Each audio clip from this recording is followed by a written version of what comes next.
and now it has arrived. Change begins now. যুক্তরাজ্যের সাধারণ নির্বাচনে নিরঙ্কুশ জয় পেয়েছে স্যার কিয়ার স্টারমারের নেতৃত্বাধীন লেবার পার্টি। এই বিশাল জয়ের মধ্য দিয়ে 14 বছর পরে লেবার পার্টি আবারও ব্রিটেনের রাষ্ট্র ক্ষমতায় ফিরেছে। নির্বাচনে জয়ের ফলে প্রধানমন্ত্রী হতে যাচ্ছেন স্টারমার।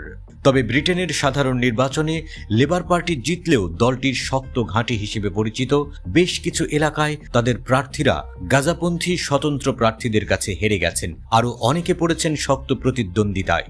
যুক্তরাজ্যে অনুষ্ঠিত সাধারণ নির্বাচনে উত্তর পশ্চিমাঞ্চলীয় সাবেক শিল্পনগরী ব্ল্যাকবার্নে লেবার পার্টি কেট হালান্ডকে হারিয়েছেন ফিলিস্তিনপন্থী স্বতন্ত্র প্রার্থী আদনান হোসাইন।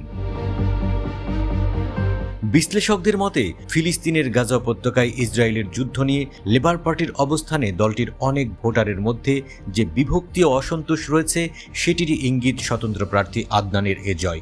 দলটির জন্য বড় আঘাত হল শ্যাডো মিনিস্টার জনাথন অ্যাশওয়ার্থ লেস্টারের সাউথ আসনে হেরে যাওয়া, যেখানে আগে প্রায় 22,000 ভোটের ব্যবধানে জয়লাভ করেছিলেন তিনি।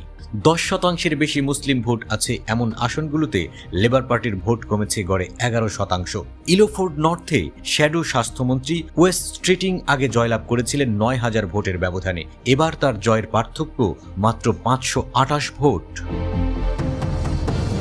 2023 সালের অক্টোবর মাসে ইসরায়েল যখন গাজায় অভিযান চালায় তখন তা সমর্থন করেন কিয়ার। তার সিদ্ধান্ত অনেক ফিলিস্তিনপন্থী ভোটারদের ক্ষুব্ধ করেছিল। লেবার পার্টির বহু এমপি যারা সেই মুহূর্তে যুদ্ধবিরতির আহ্বান জানিয়েছিলেন তাদের বিদ্রোহের সম্মুখীন হতে হয়েছিল কিয়ারকে। 2019 সালের নির্বাচনে একই আসন থেকে লেবার পার্টি হল্যান্ড 64.9% ভোট পান, কিন্তু গাজায় ইসরায়েলের চলমান যুদ্ধে প্রথম দিকে সমর্থন জানায় লেবার পার্টি।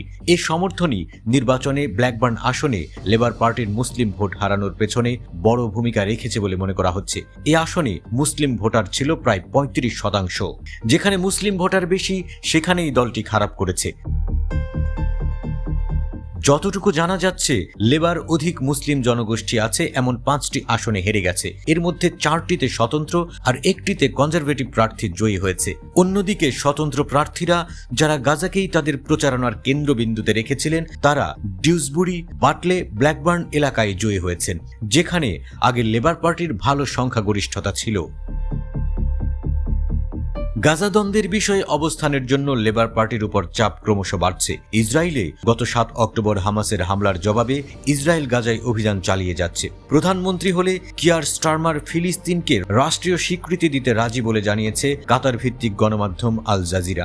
এক প্রতিবেদনে সংবাদ মাধ্যমটি জানিয়েছে লেবার পার্টি তাদের ইশতেহারে বলেছিল, আমরা ফিলিস্তিনি রাষ্ট্রকে স্বীকৃতি দিতে প্রতিশ্রুতিবদ্ধ।